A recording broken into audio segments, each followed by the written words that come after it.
ли, лу, лі, с, си, су, сүз жұрнақтары. Ауралы, ли, лу, ліге қарайық. Біз бұл жұрнақпен таныспыз. Алғашқы сабағымызда біз бұны Казахстанлы, Түркиялі, Үрдүнлі, Мысырлы деп Қазақстандық, Түркиялық, Иорданиялық, Мысырлық деген мағынада бұл жұрнақпен таныс болғанбыз. Мына сабақтағы мағынасы болса, бұның қызметі бірдеңеге ие болу, бірдеңе бар болу, ие болу, бірдеңенің ішіне бірдеңе қосылған болу, салынған болу, немесе жай ғана бар деген мағыналарда пайдаланамыз. Мысалға, қазақшадағы д, т, т, бойлы, лі, бойлы деп айтып жатамыз, тұзды деп айтып жатамыз, атақты деп айтып жатамыз. Үш жердегі л, немесе т, д жұрнақтарының түркшедегі баламасы л, ли, лу, лі болады. Бірақ қазақшаға қарағанда бұл өнімдірек, түркшеде көбірек пайдаланылады. Үндестік заңына байланысты әрине а және дан кейін л, және немесе иден кейін ли, о немесе удан кейін әдеттегідей лу, немесе өден кейін лі. Мысалға, ажы, ашы, ажылы, ашы, ішіне ашы қосылған. Билет, билет, ли, билетті, яғни билеті бар. Туз, туз, туз, лу, тұзды, тұз қосылған, тұзы бар деген мағынада. Сүт, лі, сүті бар, сүт қосылған, сүтті деген мағынада пайдаланамыз. Ал егер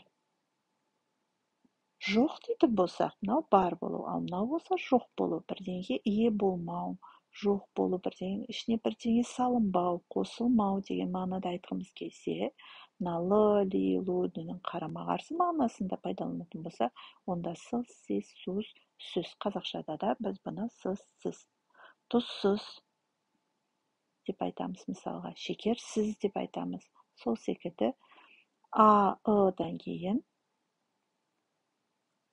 сыз, иден кейін сіз, о және удан кейін сuz, және болатын болса, соңғы дауысты дыбыс сөз тұлғасын жалғаймыз. Мысалға, ажылы дедік қой, ашы қосылған, ашы бар, ал егер ашы қосылмаған, ашы жоқ дейтін болсақ, ажысыз деп айтамыз. Билетлі дедік, билет бар, билетті, ал егер билетсіз, билеті жоқ дейтін болса, билетсіз деп айтамыз. Тұзлы дедік, жаңа тұзды, тұз қосылған, ал егер тұзсыз, тұзы жоқ, тұз қосылмаған дейтін болсақ, тұзсыз. Сүтлі, сүтті, сүт қосылған, сүті бар, ал егер сүті жоқ, сүт қосылмаған, сүтсіз дейтін болсақ, сүтсіз деп айтамыз. Сыз, си, сус, сүз. Әрине, үндестік заңына сәйкес, дауысты дыбыстар үндестігіне сәйкес, соңғы дауысты дыбысқа байланысты сыз, си, сус, сүз, немесе л, ли, лу, лі қосылып отырады. Тағы бір жұрнағымыз бұл лық, лік, лук, люк. Қазақшадағы дықтық, тықтық жұрнақтарының түркшедегі баламасы. Түркшеде орын, мекен мәнді сөздер жасайды, құрал сайман, зат атауларын жасайды, мамандық атауларында өте жиі кездеседі. Қандай да бір жағдайды, статусты білдіреді. Мысалға, ач, лық, ағашты, ағашы бар, ағашы көп, ағаш шоғырланған, бұл қандай да бір жерді айтамыз, мекен мағынасында. Мысалға, көз, көзлік, яғни көзілдірік, бір заттың атауы, бір құралдың, бір сайманның атауы шықты мысалға бұл жерде. Тұз, Tuzluk. Tuz, tuzluk, tuздық. Tuzdық біз бірақ қазақшада соус деген мағынада айтамыз ғой, тұздық салдық тамаққа дейміз. Ал бұл жерде тағы да бір құралдың, заттың атауы ретінде тузлық бұл тұз салатын сауыт деп айтылады. Мысалға, жаңа мамандық атауларында жиі қолданамыз дедік. Докторлық, дәрігерлік, яғни дәрігерлік мамандық мағынасында бұны өте жиі пайдаланамыз түркішеде.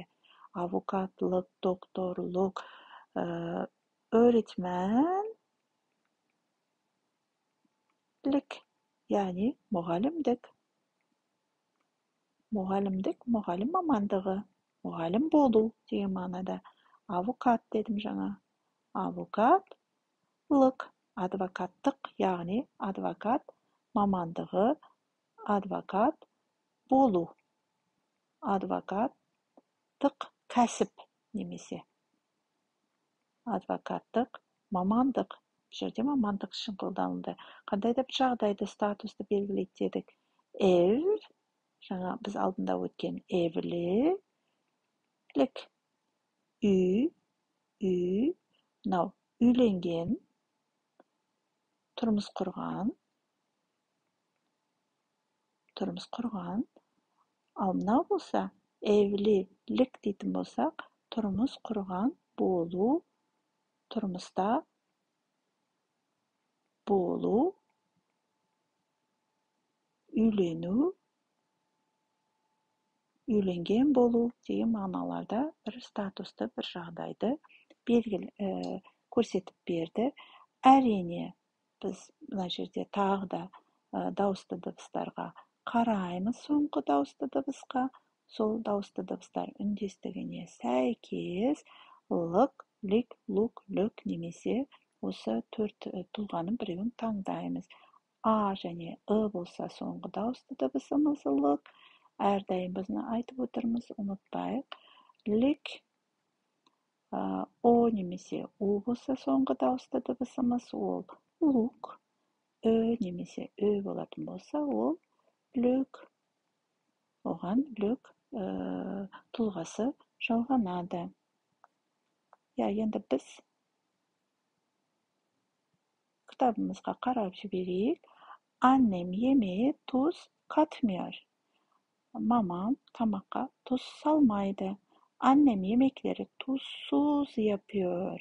Mamam tamaқты tuzsuz жасайды. Marketten 1 kilo tuzlu fıstık aldım. Süpermarketten 1 kilogram tuzlu piste aldım. Masada tuzluk yok. Үстелде тұз салынған сауыт жоқ. Тұз. Сонда бұл жерде тұз деген сөзден не істедік? 3 сөз жасадық. Тұз, тұзсыз, тұзы жоқ, тұз қосылмаған. Тұзлы, тұзы бар, тұзды, тұз қосылған. Тұзлық болатын болса, ол тұз салынған не сауыт. Тұзлы фыстық, тұздалған пісте, тұзсыз фыстық, фисташки, тұз қосылмаған немесе пісте. Сол сияқты шекер, қант. Егер оның ішінде қанты болатын болса, шайдың шекерлі, шайдың ішінде қант жоқ болатын болса, шекерсіз. Ал ол қант салынған ыдыс, қант сауыты болатын болса, шекерлік дейміз. Жаңа біз үйренген 3 жұрнақ арқылы сөздер жасап отырмыз. Осы тұрғанда жаңа сөздер. Лимон, сорпа. Сорпаның ішіне лимон болатын болса, немесе қосатын болсақ, лимонлы. Ал егер лимон жоқ болатын болса, жанында немесе ішіне қосылмаған болса, лимон сус. Ал ол лимон сығатын ыдыс болатын болса, лимон лук немесе лимон салатын. Ev, үй дедік. Evli, үйленген, тұрмыс құрған. Bekar, бойдақ. Evlilik, жаңа айтып өттік. Үйленген болу, үйлену, тұрмыс құру. Ev, үй деген сөз. Бұдан evli деген жаңа сөз тудыра аламыз. Evli'nin екі мағынасы бар. Бірінші мағынасы үйленген, тұрмыс құрған, тұрмыстағы үйленген. Екінші мағынасы үйлі, үйі бар. Үйі бар. Үйленген дейтін болсақ, бұның қарама-қарсы мағынасында бекар деп айтамыз. Тұрмыс құрмаған, бекар. Міне мына жерде бекар. Ал егер үйі жоқ дейтін болсақ, онда evsiz деп айтамыз. Түсіндік қой? Мына жерде evден evli деген сөз тудыратын болсақ, evli'nin екі мағынасы бар. Бірінші мағынасы үйленген, екінші мағынасы үйі бар. Үйі бар, қандай да бір деген мағынада, үйлі деген мағынада. Үйленген дегеннің қарама-қарсы мағынасында үйленбеген, тұрмыс құрмаған дейтін болсақ, бекар деп айтамыз. Міне бекар, үйленбеген. Ал үйі жоқ дейтін болсақ, онда evsiz деп, мына жердегі сіз бірдеңе жоқ деген мағынада үйсіз, evsiz. Енді осы үйренген үш жұрнақты жалғап көрейік. Сөздерге мағынасына қарай сөйлемнің. Ayakkabılık kapının arkasında. Ayakkabı, аяқ киім. Лык, аяқ киім сөресі. Есіктің артқы жағында дейді. Мынау. Мына жерде есіктің артқы жағында не тұр? Аяқ киім сөресі тұр. Çiçekler su kaldı ve soldu. Гүлдер қалды, су және солып кетті. Солып қалды. Олай болатын болса, қандай жағдайда солады? Сусыз қалып қойса, су құйылмай қалса, онда мына susuz kaldı дейміз. Анкарада para қалдық. Анкарада para, ақша қалдық. Қалай қалдық? Міне. Ақшасыз қалдық. Олай болатын болса, parasız қалдық. Mağazadan yeni bir gece aldım. Дүкеннен жаңа gece, түнде киетін киімге біз ночнушка деген мағынада 4. Gecelik деп айтамыз. Gecelik, ночнушка, түнде киетін көйлек мағынасында. Komşum bana kitap hediye etti. Көршім маған кітап сыйлады. Бірақ не? Кітап емес. Кітап қоятын сөре сыйлады. Kitaplık, міне. Süt kahve içti. Süt.